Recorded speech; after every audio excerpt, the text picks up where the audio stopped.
वित्त मंत्री निर्मला सीतारमण ने मोदी सरकार के दूसरे कार्यकाल का आखिरी और अंतरिम बजट पेश किया है। हमारे साथ बातचीत करने के लिए केंद्रीय मंत्री सोम प्रकाश जी हैं। सर, इस बजट को किस रूप में और किस तरह से देखते हैं? हालांकि ये वोट ऑन अकाउंट के लिए बजट था, लेकिन आप इसको किस तरह से देखते हैं? देखिए, प्रधानमंत्री जी ने भी इस बात को क्लियर किया है और फाइनेंस मिनिस्टर निर्मला सीतारमण ने कहा है ये बजट इंटरिम बजट है, थोड़े चीज़ के लिए बजट वोट ऑन अकाउंट है।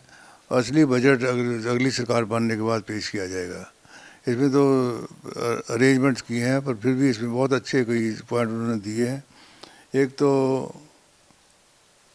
टैक्स फाइल करने वाले की गिनती 2.4 टाइम्स बढ़ी है, बहुत बड़ी बात है। टैक्स देने वालों की गिनती बहुत ज़्यादा बढ़ी है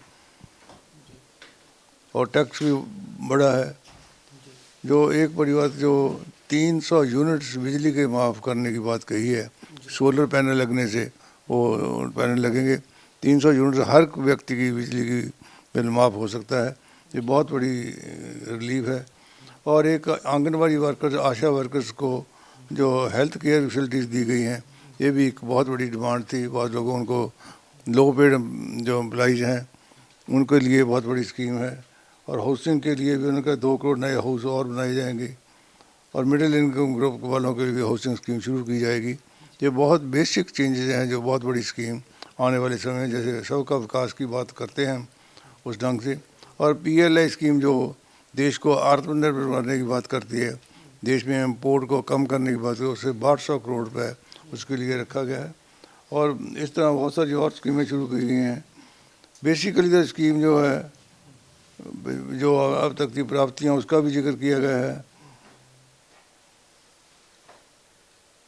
यह एक बात है, 10 साल में 25 करोड़ लोगों को पॉवर्टी लाइन से बाहर निकाला गया, निकलकर मिडिल इनकम ग्रुप में आए हैं। जो लोग मिडिल इनकम ग्रुप में आते हैं उनकी जो आमदन है सारी खर्च करनी होती है उन्होंने। उनकी नीड्स होती हैं, स्कूटर लेना है, कार लेनी है, घर बनाना है, सारा परचेजिंग बढ़ती है तो नेचुरली डिमांड बढ़ेगी, प्रोडक्शन बढ़ेगी, बहुत बड़ी इसका सर्कल बनता है।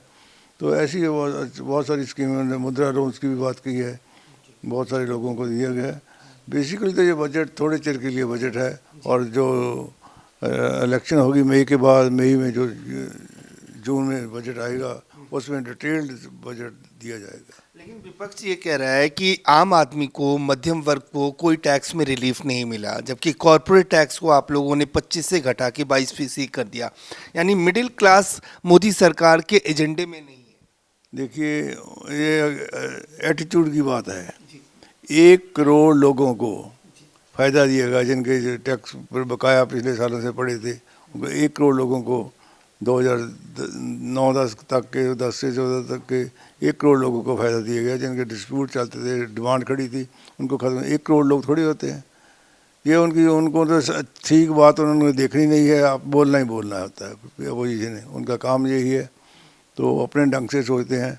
सरकार ये है, मोदी जी की सरकार लोगों की सरकार है, लोगों गरीब की सरकार है, गरीब के भले की सरकार है, युवा की सरकार है, महिला की सरकार है, सभी का भला सोचती है। और 1 करोड़ घरों की बात कही गई, छोटी बात तो नहीं है। अगर 4-3 करोड़ पहले घर बने हैं, फिर 2 करोड़ हाउसेस की बात, और मिडिल इनकम ग्रुप के लिए हाउस बनाने की बात भी कही गई है।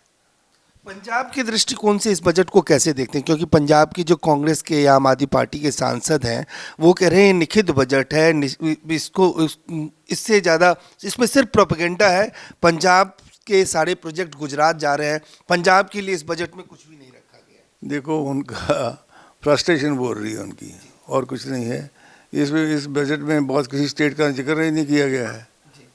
ओवरऑल बजट स्टेट सभी के लिए बना है। उसमें जो स्टार्टअप्स हैं उनके लिए भी करा गया है। मुद्रा की भी बात कही है, 1 करोड़ का टैक्स पेयर्स को रिलीफ की है। सारी स्टेटों के लोग उसमें होंगे, एक स्टेट की तो बात है नहीं।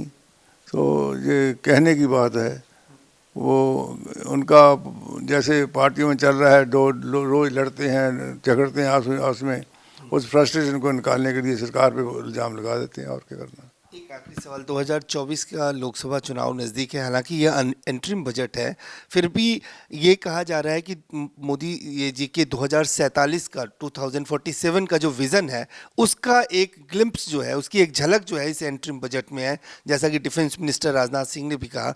आपको लगता है कि इसका असर आने वाले लोकसभा चुनाव पे भी उसका इम्पैक्ट दिखेगा? देखिए, इंटरिम बजट है जो बहुत अच्छी स्कीमें जो शुरू की जाएंगी, अगले जो रेगुलर बजट होता है उसमें होता है।